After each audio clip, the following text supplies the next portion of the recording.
What the narcissist fears after disengagement. Some people use the term discard. I don't like that. Disengagement is more accurate. But if you're wondering what disengagement is, it's akin to the concept of discard. Before I explain to you what the narcissist fears after disengagement, it's worthwhile examining briefly the concept of disengagement. The narcissist has appliances. Anybody that we interact with is an appliance in the fuel matrix, and somebody who, theoretically, will provide us with fuel, character traits, and residual benefits and must be subjected to our control. There are tertiary sources, secondary sources, and primary sources. We only ever have one primary source at a time, but we may have had many primary sources over the course of our lives. If you want to understand more about the relevant sources, the relevant appliances, and how they're structured, please read my excellent book, Fuel. Who do we disengage from out of the individuals in that fuel matrix? Well, tertiary sources we don't. They are either individuals that we interact with just the once. So, for instance, we go to another part of the world and we go and visit some famous monument or a famous site. There's a tour guide who answers our questions. They're giving us fuel, we get the residual benefit of the knowledge about the place that we're visiting, and then we never ever see them again. They are a non-intimate tertiary source. Or we might have a bunk up with a prostitute who we knock her hip out and thereafter never see them again. That was an intimate tertiary source. Or the individual is somebody who sells us a daily newspaper during weekdays, and in that instance, we share a few words with them, even if it's just please and thank you, and get a newspaper from them. We gain a dollop of fuel. Of course, it's not very potent at all because they're a tertiary source. It's a very brief interaction. We get the residual benefit of the service that we've obtained from them. Those individuals aren't disengaged from. What about the secondary sources? As you know, as keen students of my work, these are either intimate or non-intimate. It's very unusual for us to disengage from a secondary source, though it can happen. More usually, we put the person on the shelf. And you might be put on the shelf black or put on the shelf white, and you might be there for some considerable time. Many people misunderstand the situation where they put on the shelf and think that they've been disengaged from. It's understandable, because you don't understand the way that we work. Why would you? But most secondary sources are just parked on the shelf and could be left there for a few days, weeks, months, even years, or on and off that shelf, moving up and down, faster than a yo-yo at the World Yo-Yo Championships. So, secondary sources can be disengaged from, but it is unusual. The former intimate partner primary source isn't disengaged from. When that person has that status, they're treated to the shelf dynamic, picked up, put down, in a way similar to that of the secondary source. The main individual that finds themselves being disengaged from is a primary source. Sometimes it can happen to a non-intimate partner primary source, but more usually they get demoted back down to non-intimate secondary source and then are treated on a shelf dynamic. It is the intimate partner primary source who is the individual that's disengaged from. Formal relationship ends, we want nothing more to do with that person. Blocked, cut off, smeared, traitor, treacherous. We disengage from them because they have offended the nation state of Narcdom in some way, and therefore disengagement occurred because of one of the 5 disengagement triggers, which I talk about in a separate video. So, when it comes to the issue of disengagement, it is the intimate partner primary source who is the main individual subjected to that, and therefore that has to be borne in mind when I talk about what the narcissist fears after disengagement. When a narcissist disengages from you, you may not even be told that it's over. We just move on to something or somebody else. Or you will be told in no uncertain terms, this is it, it's over, and then we're gone. At the point of disengagement, the narcissist doesn't fear anything from you or about you. You are jettisoned. You have malfunctioned. You are no good to us, and therefore you must be kicked to one side. The most common reason that a narcissist disengages from an intimate partner primary source is because we've moved on to a different appliance. And That intimate partner secondary source that was waiting in the wings has now been promoted and replaced you. And therefore, we're not fearing anything in relation to you. Instead, we're focused on that new person. You might know where the bodies are buried. You might know all about the narcissist's predilection for dressing up and wanting to be called Tabitha at the weekend. You might all know about his disgusting habit of sitting and watching porn while eating cheesy Wotsits. You might know that he's a thief. You might know that he cheated in a job application, hasn't paid his taxes. But the narcissist isn't thinking about all of those things that you know about him at the point of disengagement. No. They are furthest from his mind. Why? All he's focused on is you out, the new person in. If you're disengaged from for one of the other triggers, at that point in disengagement it is similar. You're out. That's all that matters. Where the fear comes about is shortly thereafter. And it isn't the fact that the narcissist will sit there mulling. What if that person does this? They're not sad, as I've explained in other videos, repeatedly dwelling on your existence. They're focused on what is in front of them. And that'll be either pursuing somebody to replace you or reveling in the golden period of your embedded replacement. However, if you come back on the radar, that is when the fear can, not always, but can make an appearance. I don't experience fear. That's by virtue of my psychopathy. But most narcissists, of course, aren't psychopaths, and therefore they do experience fear. They are frightened of getting their asses whooped when a baseball bat comes crashing through the windshield of their motor vehicle. They're frightened when somebody yells and shouts at them. Of course, they're fueled, but they experience fear. If they saw the mushroom cloud go up, they'd likely shit themselves. So they do experience fear. The fear also operates in a different way when it comes to you as the disengaged intimate partner primary source. That fear manifests when you come back up on the radar.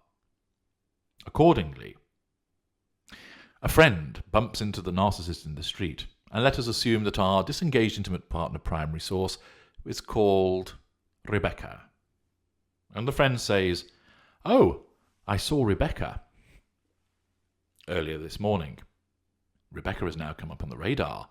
The narcissism in the unconscious of this unaware narcissist asks, is Rebecca under control? Answer, no. Former intimate partner primary source. Treacherous, traitorous. We need to get her under control. How so? Well, paranoia. The narcissism creates a paranoia to keep the narcissist on his or her toes by thinking, what has Rebecca been saying? She's been telling lies, spreading untruths. In some instances, this may cause the narcissist to recall that the disengaged from intimate partner primary source knows that he likes to dress up at weekends and call himself Tabitha, because the narcissism allows him to be reminded of this fact. Or the narcissism may just go for a more generalized approach of suggesting Rebecca is a bitch and a whore and a traitor. She will have no doubt been spreading shit about you, matey boy. Think on. And therefore, even before the friend has anything to say, the narcissist, particularly a lower echelon one, would dive in with the assertion of control by saying, well, I hope you didn't listen to anything that mad cow had to say. She's fucking cuckoo. What happened there? Rebecca came up on the radar as the former intimate partner primary source. She is painted black, therefore she is viewed as not under control. The narcissism needed to assert control, not only over Rebecca, but also over the friend in mentioning her. Rebecca is nowhere to be seen, therefore the narcissist cannot assert control directly as against Rebecca. He therefore has to move to the second assertion of control. There are different methods of doing this, but here it's smearing. So he immediately asserts control directly over the friend by talking to him, by inviting his agreement as to what he's been talking about. and he smears Rebecca to the friend as an indirect assertion of control over Rebecca. Now, the friend might respond with, "Oh, no, she didn't have anything to say. She didn't mention you, actually."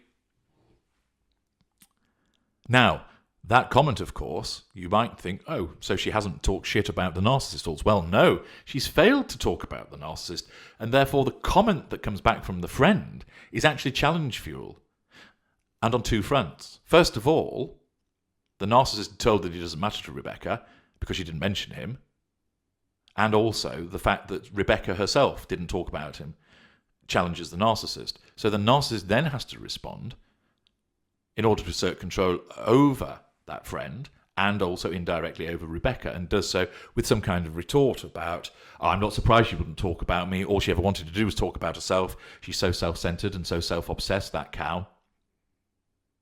And the friend may go, "Well, yes, as you told me, mate, she was often like that. I can understand why you think that way."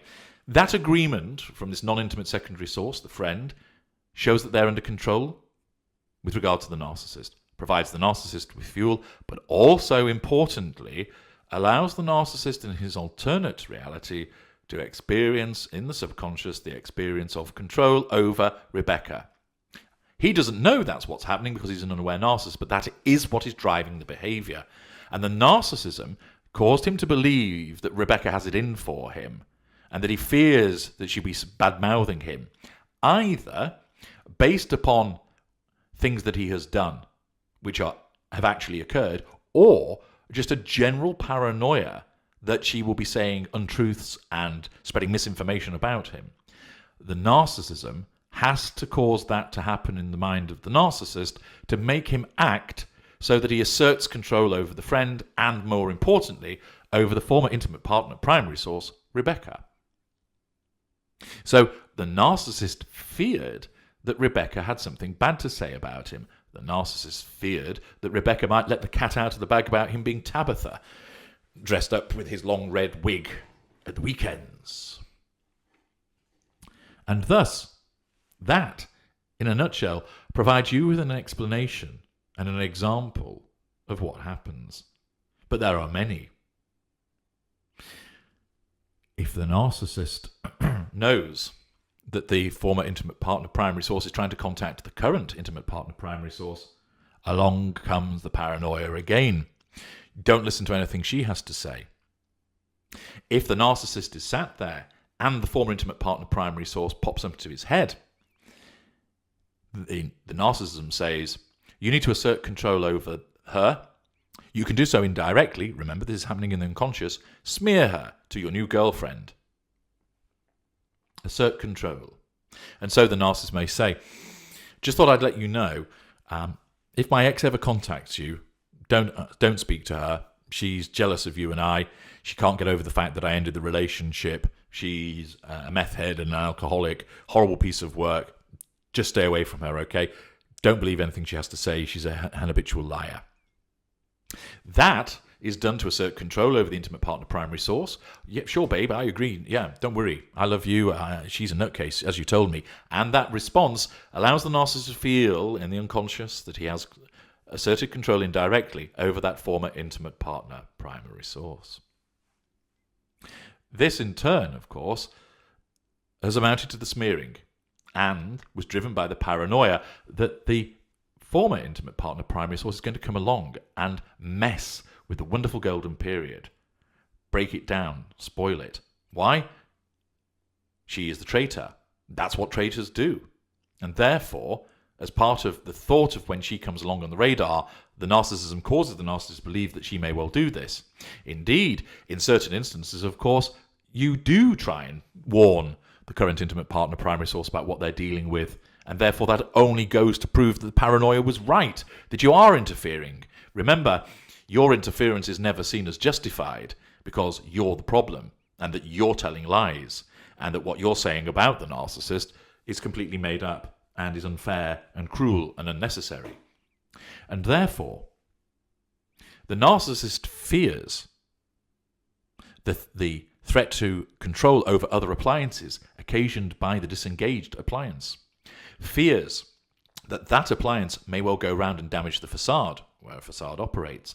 Fears that the control over everybody else becomes adversely affected, damaging fuel provision, damaging character trait provision, damaging residual benefits. In some instances, it is a fear of being found out for certain things that the former intimate partner primary source knows about. In other instances, it is a general fear of being smeared, being bad-mouthed, being slandered by the former intimate partner primary source, and therefore having an adverse effect upon control over everybody else or certain sections of the fuel matrix. The narcissist doesn't fear this at the point of disengagement. Couldn't give two figs about you. You're out. But whenever you, as the former intimate partner primary source, come back up on the radar, whether it's just a thought in the narcissist's head, or whether it's because somebody has mentioned your name, or you've been seen walking past the house. What's she walking past the house for? Looking to burgle me, is she? Probably trying to damage my car, the lunatic. The narcissism creates this paranoia to cause the narcissist to respond, to keep you away, to threaten you perhaps, to get in touch with you and give you a malign hoover. You stay away from me and my new girlfriend, or I'll call the cops on you. The narcissist fears damage to control, although doesn't realize that's what it is. Fears interruption to fuel provision, although doesn't realize what it is. Fears the loss of character trait provision, although doesn't realize that's what it is. And fears the loss of residual benefits, although doesn't realize that what is actually going on, where they're a lesser or mid-range narcissist. The greater and the ultra will be concerned about the presence of this traitorous beast potentially interrupting matters, affecting the smooth provision of fuel, the harvesting of it all, and therefore steps will be taken, similarly driven by that painted black perspective, although it doesn't manifest as quite as the anxious fear that, say, a mid-range narcissist would exhibit. And certainly, of course, where psychopathy is prevalent, the fear is absent, and it equates more to a sense of concern. To help you understand that, if somebody points a gun at me, I'm not frightened, but I don't want to be shot, so I'll take steps to move out of the way, or tackle the person pointing a gun at me. When it comes to the issue of disengagement, you, where you're the disengaged from intimate partner primary source, you become public enemy number one. Not only did you let us down to a massive extent, from our perspective, you then, painted black, are viewed as somebody that could cause significant problems to the smooth running of our empire involving everybody else. And therefore, fear, where relevant, paranoia, manifest in order to cause the narcissist to ensure that there is no such interruption and that you are kept well away. Of course, if you don't come up on the radar, the narcissist will not sit being concerned about what you might do, because where there is no interaction, you don't exist. I'm H.G. Tudor. Thank you for listening.